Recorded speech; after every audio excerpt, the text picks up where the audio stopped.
നിന്നതിന് ശേഷമാണ് ഇങ്ങനെ ആൾക്കാർ തൊടാനും പിടിക്കാനും എന്നോട് മോശമായിട്ട് ബിഹേവ് ചെയ്യാനൊക്കെ തുടങ്ങിയത്. നിന്നതിന് ശേഷം ബിജെപിയിലേക്ക് കടന്നു വന്ന പല മുസ്ലിം നാമധാരികളായിട്ടുള്ള ആളുകളും ഇത്തരത്തിലുള്ള നിയമവിരുദ്ധമായിട്ടുള്ള പ്രവർത്തനങ്ങൾ നടത്താനും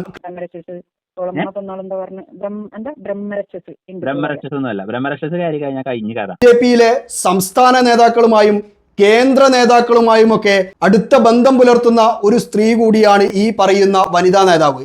കുറേ പെൺകുട്ടികൾ കുറേ ഒളിച്ചടിക്കാൻ നോക്കിയിട്ടുണ്ട്. പക്ഷെ അതിൽ പെട്ടവരൊക്കെ ഇഷ്ടം പോലെ ഉണ്ടാവും. കാരണം എന്താ പറയുക, ഈ മോഹന വാഗ്ദാനങ്ങൾ ഇപ്പോൾ എന്തൊക്കെ പറഞ്ഞാൽ എനിക്ക് വീടാവും, എന്റെ കടം വീടും കടവടിച്ച് ആകെ ഫിറ്റായിട്ട് കിടന്നിട്ട് ഒരു പെണ്ണ് ആണ് പെണ്ണിനോട് ചെയ്യണവര് എന്തൊക്കെയോ കാട്ടിക്കൂട്ടും. മനുഷ്യ പിശാചാണ് മലപ്പുറം ജില്ലയിലെ വനിതാ നേതാവ് എന്ന് പറയുന്നത്. ചോദിക്കാനും പറയാനും ആരുമില്ലാത്ത മുസ്ലിം നാമധാരികളായ സ്ത്രീകളെ തിരഞ്ഞുപിടിച്ച് എന്നെ ദുരുപയോഗം ചെയ്യാൻ ശ്രമിക്കുകയും പരപുരുഷനുമായുള്ള ബന്ധത്തിന് എന്നെ നിർബന്ധിക്കുകയും ചെയ്തു. അവരുടെ ചില സുഹൃത്തുക്കൾ എന്നോട് മോശമായ രീതിയിൽ ഇഫത്തിന്റെ അറിവോടുകൂടി അവരുടെ വീട്ടിൽ വെച്ച് ലൈംഗിക ചുവയോടെ പെരുമാറി. കള്ളും ചാവും കൂട്ടിക്കൊടുപ്പ് മുതൽ സ്വർണ്ണക്കടത്തും മാരക ലഹരി മരുന്നുകളും ഹവാല ഇടപാടുകളും വരെ മലപ്പുറത്തെ മുസ്ലിം നാമധാരിയായ വനിതാ നേതാവിനെതിരെ വരുന്ന ആരോപണങ്ങൾ ചെറുതല്ല. ആരോപണങ്ങൾ ഉന്നയിക്കുന്നതോ അതേ പാർട്ടിയിൽ തന്നെയുള്ള വനിതാ നേതാക്കളും അംഗങ്ങളുമാണ് എന്നുള്ളതാണ് ഈ ആരോപണങ്ങളുടെ ഗൗരവം വർദ്ധിപ്പിക്കുന്നത്. കിലോ കണക്കിന് മലദ്വാർ ഗോൾഡുമായി മലപ്പുറത്തെ എയർപോർട്ടിലൂടെ തട്ടവും മക്കനെയും ധരിച്ച് വരുന്ന സ്ത്രീകൾ പിടിക്കപ്പെടുന്ന സമയത്ത് മുസ്ലിം സമുദായത്തിന്റെ നേരെ കുതിര കയറുന്ന ചാണക സംഖ്യകള് ഈ വോയിസ് ഒന്ന് കേൾക്കുക. ഇതിനൊക്കെ പുറകില് ആരാണെന്നുള്ളത് വ്യക്തമായി മനസ്സിലാക്കി തരാം. ഈ സ്വർണം കടത്താനോട് എന്നോട് പറഞ്ഞു എനിക്ക് ഫ്രണ്ടിൽ ഇരുന്ന് കൊടുത്താൽ മതി എന്നൊക്കെ അറിയാം. എന്തൊക്കെ നമ്മളൊക്കെ അവസ്ഥയൊക്കെ നമ്മൾ പോയിട്ടുണ്ടെങ്കിൽ തട്ടമിട്ട പെണ്ണുങ്ങളുടെ മലപ്പുറം കേന്ദ്രീകരിച്ചിട്ടുള്ള സ്വർണ്ണക്കടത്തിൽ മലപ്പുറത്ത് തന്നെയുള്ള പ്രമുഖ BJP നേതാവിന് കൃത്യമായ പങ്കുണ്ടെന്ന് വ്യക്തമാക്കുന്ന അതേ പാർട്ടിയിൽ തന്നെയുള്ള മറ്റൊരു വനിതാ നേതാവിന്റെ വോയിസ് ആണ് ഞാനിപ്പോൾ പ്ലേ ചെയ്തിട്ടുള്ളത്. സാമൂഹ്യ വിരുദ്ധർക്ക് ചേക്കേറാനുള്ള തിന്മയുടെ കൂടാരമാണ് BJP എന്ന് തെളിയിക്കാൻ ഇതിൽ പരം മറ്റെന്ത് തെളിവാണ് നിങ്ങൾക്ക് വേണ്ടത്? ഇതേ വനിതാ നേതാവിനെതിരെ മലപ്പുറം സ്വദേശിയായ മറ്റൊരു വനിതാ നേതാവ് മലപ്പുറം പോലീസ് സൂപ്രണ്ടിന് നൽകിയ പരാതി ഞാനൊന്ന് വായിച്ചു കേൾപ്പിച്ചു തരാം. നിലമ്പൂർ തിരഞ്ഞെടുപ്പിന്റെ ഭാഗമായി എനിക്ക് വണ്ടൂരിലുള്ള TPന്റെ വീട്ടിൽ പലപ്പോഴായി താമസിക്കേണ്ടി വന്നു. തിരഞ്ഞെടുപ്പിന്റെ തിരക്കുകൾക്ക് ശേഷം അവരുടെ സ്വാർത്ഥ താല്പര്യത്തിനും ലാഭത്തിനും വേണ്ടി എന്നെ ദുരുപയോഗം ചെയ്യാൻ ശ്രമിക്കുകയും പരപുരുഷനുമായുള്ള ബന്ധത്തിന് എന്നെ നിർബന്ധിക്കുകയും ചെയ്തു. അവരുടെ ചില സുഹൃത്തുക്കൾ എന്നോട് മോശമായ രീതിയിൽ ഇഫത്തിന്റെ അറിവോടുകൂടി അവരുടെ വീട്ടിൽ വെച്ച് ലൈംഗിക ചുവയോടെ പെരുമാറി. ഇഫത്ത് എന്ന സ്ത്രീ രഹസ്യമായി ചാവ് വലിക്കുകയും സിന്തറ്റിക് ഡ്രഗായ DMA ഉപയോഗിക്കുകയും ചെയ്യുന്നതിന് എന്റെ ശ്രദ്ധയിൽപ്പെട്ടു. ഒരു ദിവസം ബലാത്കാരമായി DMA കാവും നൽകാനുള്ള ശ്രമം നടത്തി. സ്വർണ്ണക്കള്ളക്കടത്തിലും ഇഫത്തിന് ബന്ധമുണ്ട്. മാത്രമല്ല അവർ പലർക്കും ക്യാഷ് വട്ടിപ്പലിശക്ക് കൊടുക്കുന്നുണ്ട്. ഇവരുടെ കയ്യിൽ നിന്നും 1.5 ലക്ഷം രൂപ 9,000 രൂപ പലിശക്ക് വാങ്ങിയിരുന്നു. പലിശയും മുതലും കൊടുത്തു തീർത്തു. എന്നിട്ടും എന്റെ കയ്യിൽ നിന്നും വാങ്ങിയ ചെക്കും വെള്ളപ്പേപ്പറിൽ ഞാൻ ഒപ്പിട്ട് നൽകിയതും തിരിച്ചു തരുന്നില്ല. ഇത് തിരിച്ചു ചോദിച്ചപ്പോൾ ഇവരെന്നെ പരപുരുഷ ബന്ധത്തിൽ ഏർപ്പെടാൻ നിർബന്ധിക്കുകയാണ്. ഞാൻ കൊടുത്ത ചെക്കിൽ അവർക്ക് ഇഷ്ടപ്പെട്ട തുക എഴുതി എന്റെ പേരിൽ കേസ് കൊടുക്കുമെന്ന് ഭീഷണിപ്പെടുത്തുകയും ചെയ്തു. തീർന്നിട്ടില്ല.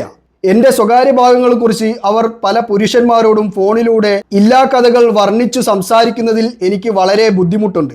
ഞാൻ ജീവിതത്തിൽ ചില അഡ്ജസ്റ്റ്മെന്റുകൾ ചെയ്തു കഴിഞ്ഞാൽ ഒരുപാട് പണം സമ്പാദിക്കാമെന്ന് എന്നോട് പലപ്പോഴായി പറയുകയുണ്ടായിരുന്നു. BJPയുടെ സംസ്ഥാന സമിതി അംഗമായ ഇവർ ഈ പ്രസ്ഥാനത്തിന്റെ പേരും പറഞ്ഞ് പലതരത്തിലുള്ള കള്ളത്തരങ്ങൾ ചെയ്യുന്നുണ്ട്. അത് ഈ പ്രസ്ഥാനത്തിന് ദോഷം ചെയ്യുന്ന തരത്തിലുള്ളവയാണ്. ഭർത്താവിനെയും സ്വന്തം സഹോദരങ്ങളെയും ഉപേക്ഷിച്ച് കഴിയുന്ന ആഡംബര ജീവിതം നയിക്കണം എന്നുണ്ടെങ്കിൽ അതിന്റെ പുറകിൽ നിയമലംഘനവും രഹസ്യാത്മകമായ കാര്യങ്ങളും ഉണ്ടാവാം. അവരുടെ ആഗ്രഹത്തിന് വഴങ്ങി കൊടുക്കാത്തതുകൊണ്ട് കേരളം മുഴുവൻ കുപ്രചരണം പറഞ്ഞു പരത്തി എന്നെ നാറ്റിക്കുമെന്ന് ഭീഷണിപ്പെടുത്തി. വീട്ടുകാരുടെയും കുടുംബക്കാരുടെയും ഫോണിലേക്ക് വിളിച്ച് എന്നെക്കുറിച്ചുള്ള ഇല്ലാ കഥകൾ പടച്ചുവിടുകയാണ്.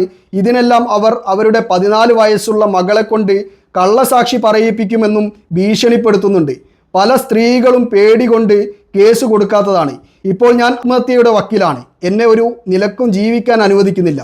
പ്രായഭേദമന്യേ പല വ്യക്തികളുമായി വഴിവിട്ട ബന്ധങ്ങളുണ്ട് എന്ന് എനിക്ക് മനസ്സിലാക്കാൻ സാധിച്ചു. പല കള്ളപ്പണക്കാരുടെയും ബിനാമിയാണ്. രാഷ്ട്രീയപരമായും അത്യാവശ്യം പിടിപാടുണ്ട്. എന്റെ ജീവന് എന്തെങ്കിലും ആപത്ത് സംഭവിച്ചിട്ടുണ്ടെങ്കിൽ അതിന്റെ പരിപൂർണ ഉത്തരവാദിത്തത്തിനാണ് എന്ന് ഞാൻ ഇവിടെ ബോധ്യപ്പെടുത്തുന്നു. ത്തിന്റെ വീടും വാഹനങ്ങളും മൊബൈൽ ഫോണുകളും ബാങ്ക് ഡീറ്റെയിൽസും പരിശോധിക്കുകയാണെങ്കിൽ എല്ലാത്തിനുമുള്ള തെളിവുകൾ കിട്ടാവുന്നതാണ്. ഈ പരാതിയിൽ എന്തെങ്കിലും രീതിയിലുള്ള അന്വേഷണം നടന്നതായോ FIR രജിസ്റ്റർ ചെയ്തതായോ അറിയില്ല. സംസ്ഥാന കമ്മിറ്റി അംഗം കൂടിയായിട്ടുള്ള BJP നേതാവ് വേട്ടയാടിക്കൊണ്ടിരിക്കുകയാണ് ആ സ്ത്രീ കരഞ്ഞുകൊണ്ട് പറയുന്നത്. ആ സ്ത്രീയുമായി സംസാരിച്ച കോൾ റെക്കോർഡിന്റെ കുറച്ച് ഭാഗങ്ങൾ ഞാൻ നിങ്ങൾക്ക് കേൾപ്പിച്ചു തരാം. എനിക്കറിയില്ല, വായിൽ കൊണ്ട് വെച്ചപ്പോ 2 ചവക്കല് ചവച്ചു. ആ ചവക്കല് ഞാൻ തളർന്നു ആകെ ഛർദിച്ച് ശരീരത്തിൽ കുഴഞ്ഞ് ആകെ ഒരു മന്ദപ്പായിരുന്നു. അപ്പൊ ഞാൻ വിചാരിച്ച ഞാൻ മുറിക്കാൻ കഴിഞ്ഞിട്ട് ആദ്യമായിട്ട് ഉപയോഗിച്ചിട്ടായിരിക്കും ഇത് നല്ലൊരു ചിന്തയായിരുന്നു എനിക്ക്. ഇതിനെ കുറിച്ച് പറയണ മദ്യപിക്കും. ഞാൻ സത്യം പറഞ്ഞ ഞാൻ എല്ലാരോടും പറയണ കാര്യം, എന്റെ ഭർത്താവ് നന്നായിട്ട് കഴിക്കരുത്. എനിക്ക് മാത്രല്ല എന്നെ ഉപദ്രവിക്കുകയും ചെയ്തിരുന്നു. എന്നിട്ട് ഇവള് ഇതൊക്കെ എടുത്തിട്ടാണ് ഞാൻ മദ്യപിക്കും, ഞാൻ അടിച്ച് കുടുംബത്തിലുള്ള ഒരാളോട് ഇവള് പറഞ്ഞത് ഒന്നാകെടുത്ത് കുടിക്കലാണത്ര. ഞാൻ ഈ ഇതില് നിന്നതിന് ശേഷമാണ് ഇങ്ങനെ ആൾക്കാർ തൊടാനും പിടിക്കാനും എന്നോട് മോശമായിട്ട് ബിഹേവ് ചെയ്യാനൊക്കെ തുടങ്ങിയത്. ഇവളൊപ്പം നിന്നതിന്റെ ശേഷം ആദ്യം എനിക്ക് സംശയം തോന്നില്ല, ഇവളോട് കംപ്ലൈന്റ് അറിയും അങ്ങനെ ചെയ്തെന്ന് ഞാൻ അതിന് ഇതാക്കട്ടോ പറയും. അതിന്റെ ശേഷം ഒരാള് വീട്ടിൽ കയറി വന്നിട്ട് ഇവള് പറയുന്ന ഇവള് കണ്ടിട്ടില്ല, ഇവള് വീട്ടിൽ അങ്ങനെ ഒരാൾ കയറി വരുമ്പോ കാണാതെ ഇരിക്കും. അങ്ങനെ എനിക്ക് അയാളെ ഷൗട്ട് ചെയ്ത് ആക്കേണ്ടിയൊക്കെ വന്ന് അവള് ജിന്നാട്ടത് പറഞ്ഞിട്ട് അവിടെ ഇറങ്ങിപ്പോയി. അങ്ങനത്തെ കുറെ വിഷയങ്ങൾ ഉണ്ടായിട്ടുണ്ട്. ഇവള് 5 വർഷം ആകെ ഫിറ്റായിട്ട് കിടന്നിട്ട് ഒരു ആണ് പെണ്ണിനോട് ചെയ്യണ വരും എന്തൊക്കെയോ കാട്ടിക്കൂട്ടും. അങ്ങനെ പിറ്റേന്ന് മാപ്പൊപ്പം കയ്യും കാലം വിട്ട് മാപ്പ് പറഞ്ഞതിന്റെ അടിസ്ഥാനത്തിൽ ഞാൻ ഉപയോഗിക്കില്ല പറഞ്ഞിട്ടാണ് പിന്നെ MDM കാണുന്നത്. ഈ കഞ്ചാവ് MDM ഞാൻ 2 പ്രാവശ്യം വരെ വെയിൽ കണ്ടത്. അതില് ആദ്യത്തെ പ്രാവശ്യം MDM ഇതായപ്പോ ഞാൻ അങ്ങനെ സംസാരിച്ച് ചൂടാവുന്നതിനിടയിൽ ഇവള് തോണ്ടിയിട്ട് അതിലൊരു തേക്കല്. നമ്മള് സംസാരിക്കുമ്പോ ഒറ്റതില് നമ്മള് ശ്രദ്ധിക്കൂലല്ലോ. അതിൽ കഴിച്ചിട്ട് ഞാൻ നല്ലൊന്ന് ചെറുട്ടത്തെ ഒരൊറ്റൊന്ന് പൊട്ടിച്ച് ഞാൻ അവിടെ നിന്ന് ഇറങ്ങി. അതിൽ ഞാൻ ഇവിടെ ഇല്ലാത്തപ്പോ ഉമ്മാനോടൊക്കെ എനിക്ക് പ്രേതബാധ അത് ഇത് മറിച്ചത് എന്നൊക്കെ പറഞ്ഞിട്ട് ആക്കിയിരുന്നു. അതിന്റെയൊക്കെ വോയിസുകളില്ലേ, ഞാൻ മരിക്കണം, ഞാൻ മരണപ്പെടും, അങ്ങനെയൊക്കെയാണല്ലോ. അതൊന്നും വല്ല കുറിച്ചും കേട്ടോ. നിങ്ങൾ ഇന്ന് മുതൽ ശ്രദ്ധിച്ചോന്നും വല്ല കുറിക്കുന്നത്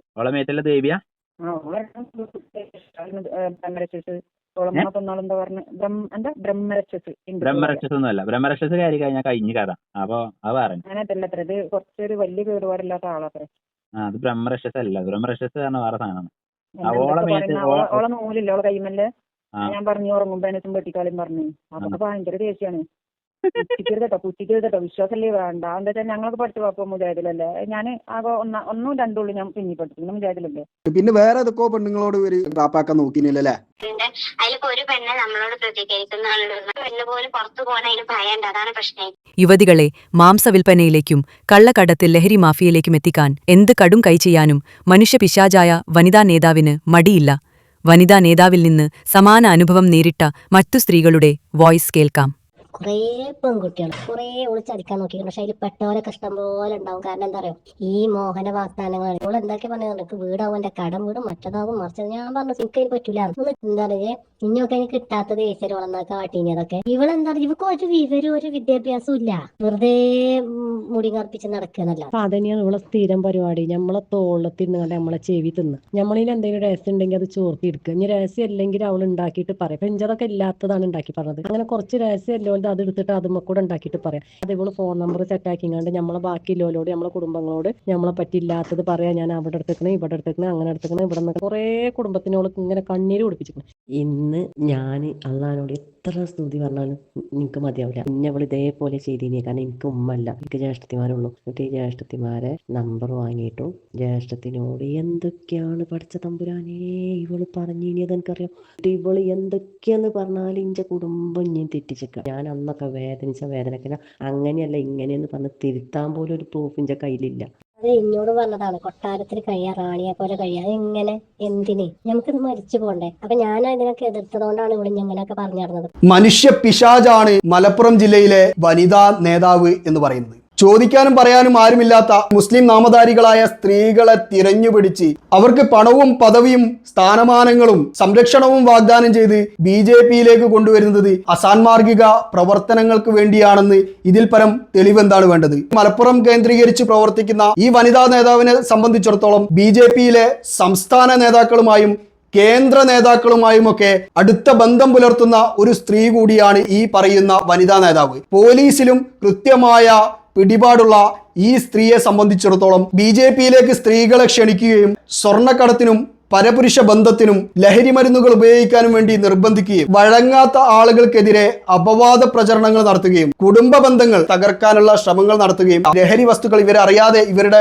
വായിലേക്ക് തിരികെ കയറ്റി വെച്ചുകൊണ്ട് സ്വകാര്യ ചിത്രങ്ങളും മറ്റുമൊക്കെ എടുത്തുകൊണ്ട് ഭീഷണിപ്പെടുത്തിക്കൊണ്ട് പരപുരുഷ ബന്ധത്തിനും സ്വർണ്ണക്കടത്തിനും ഹവാല ഇടപാടുകൾക്കും മറ്റു ആളുകൾക്ക് കിടന്നുകൊടുക്കാനുമൊക്കെ നിർബന്ധിക്കുന്ന ഇതിലൊന്നും വഴങ്ങാത്ത ആളുകൾക്കെതിരെ വ്യാജ പരാതികൾ നൽകി ആ പരാതിയിൽ പോലീസിനെ കൊണ്ട് കൃത്യമായ FIR ഇടിപ്പിച്ച് അതിൽ നടപടിയെടുപ്പിക്കുന്നതിലും ഈ സ്ത്രീ മിടുക്കിയാണ്. അതേസമയത്ത് ഈ സ്ത്രീക്കെതിരെ വനിതാ നേതാവ് കൊടുത്ത പരാതിയിൽ ഇതുവരെ നടപടിയൊന്നുമില്ല. BJPയിലുള്ള പ്രമുഖ നേതാക്കളുടെ ഒത്താശയോട് കൂടിയിട്ടും അവരുടെ അറിവോട് കൂടിയിട്ടും അവരുടെ താല്പര്യങ്ങൾക്കനുസരിച്ച് പ്രവർത്തിക്കുന്ന ആളാണോ ഈ സ്ത്രീ എന്നുള്ളത് ഈ BJPയിലെ പ്രമുഖ നേതാക്കൾ വ്യക്തമാക്കണം. BJPയിലേക്ക് കടന്നു വന്ന പല മുസ്ലിം നാമധാരികളായിട്ടുള്ള ആളുകളും ഇത്തരത്തിലുള്ള നിയമവിരുദ്ധമായിട്ടുള്ള പ്രവർത്തനങ്ങൾ നടത്താനും ക്രിമിനൽ പരിപാടികൾ ആസൂത്രണം ചെയ്ത് അത് നടപ്പിലാക്കാനും അവർക്ക് നേരെയുള്ള പരാതികൾ തേച്ചുമാച്ചു കളയാനും അവർക്കെതിരെ വരുന്ന ആളുകളെ കേസുകളിൽ കൊടുക്കാനും വേണ്ടിയാണ് BJPയെ കൃത്യമായി ഉപയോഗിക്കുന്നതെന്നും അതിലേക്ക് കടന്നു വരുന്നതെന്നും വളരെ വ്യക്തമായിട്ടുള്ള കാര്യമാണ്. ഒഴിഞ്ഞു മാറാൻ കേരള BJPക്കോ BJP നേതൃത്വത്തിനോ ഒരിക്കലും സാധിക്കില്ല എന്നുകൂടെ ഓർമ്മിപ്പിച്ചുകൊണ്ട് നിർത്തുകയാണ്.